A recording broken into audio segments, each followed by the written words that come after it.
விஜயண்ணா, நான் ஒரே ஒரு கோரிக்கை மட்டும் வைக்கிறேண்ணா, நிறைவேற்றுவீங்களா? நீங்கள் சிஎம்மாண்ணா, நீங்கள் ஜெயிச்சிடுவீங்க. கண்டிப்பாக நம்பிக்கை இருக்குது, ஜெயிச்சு வந்தால் செய்வீங்களாண்ணா?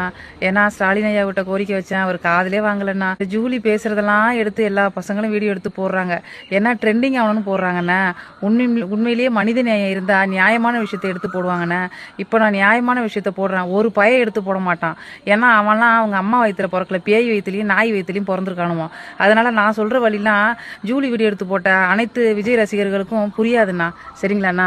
என்ன தெரியுமாண்ணா, பெண்களுக்கு நான் டெலிவரி பார்க்கும்பொழுது ஜிஹெச்சில்ண்ணா பிள்ளைய முக்கும் பொழுது நான் அந்த வழியில் தெரியாதுண்ணா, கிழிச்சு விட்டா முக்குறாங்க பார்த்தீங்களா, அது அந்த வழியில் தெரியாது, கிழிச்சு விட்டா. ஆனால் அந்த தைக்கும் பொழுது கொஞ்சம் மரப்பூசி போட்டு தைக்க சொல்லுங்கண்ணா தயவு செஞ்சு. சின்ன ப்ராசஸ் தான்ண்ணா, மரப்பூசி போட்டு தைக்கலாம். ஒரு டாக்டரே என்னோட லைவ்லவும் சொன்னார், அது ஒரு சின்ன ப்ராசஸ், மரப்பூசி போட்டு தைக்கலான்னு. ஆனால் அதை அவங்க பண்ண மாட்டாங்கண்ணா, அவங்க துணியை தைக்கிற மாதிரி தைக்கிறாங்கண்ணா. அவங்க ஏதாவது அந்த பிரசவிக்கிற பெண்கள் ஏதாவது கேட்டால் என்னடி எழுத்து பேசுகிற அப்படின்னு சொல்லி வேகமாக தைக்கிறாங்கண்ணா. அப்படியே குத்தி குத்தி ஊசியால். பாவம் தானேண்ணா. அந்த செவிலியர்களுக்கும் பொம்பளை பிள்ளைகளுக்கு அவளுகளும் அப்படி தான் பெற்றிருப்பாளுங்க. ஆனால் அவ்வளோ கொடுமைப்படுத்துகிறாளுங்கண்ணா.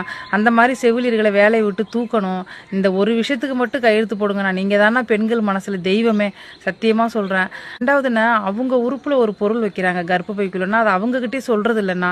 நான் சொல்கிறது பொய்யா இருந்தால் நீங்கள் வேணா ஜிஹெச்சில் டெலிவரி ஆன எல்லா பொண்ணுங்கள்ட்டையும் கேளுங்க, ரத்த கண்ணீர் வடிப்பாங்கண்ணா.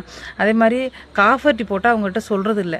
அதை நான் ஹஸ்பண்டுக்கிட்ட கேட்கணும், அந்த பொண்ணுக்கிட்ட கேட்கணும், குடும்பத்தில் கேட்கணும்னா கேட்குறது இல்லை. காஃபர்ட்டி கேட்காமலே போடுறாங்கண்ணா. தயவு செஞ்சு மரப்பூசி போட்டு தைக்கணும்ண்ணா.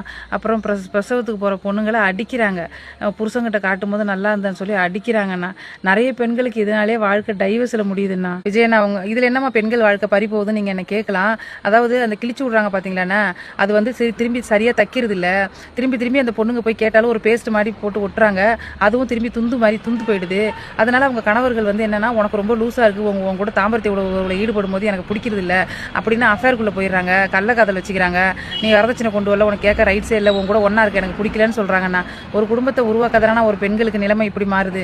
அவங்க வீட்டில் இருக்கும்போது நல்லா தானே இருக்காங்க, கல்யாணம் பண்ணி போகிறதுனால தானே அந்த பெண்கள் பிள்ளை பெற்றுக்கிறதுனால தானே உடம்புல அவ்வளோ மாற்றம். அந்த மாற்றத்தினால இங்கே நிறைய ஹஸ்பண்ட் விட்டுட்டு போகிறாங்க, டைவர்ஸ் கேட்குறாங்க, அஃபேரில் போகிறாங்க.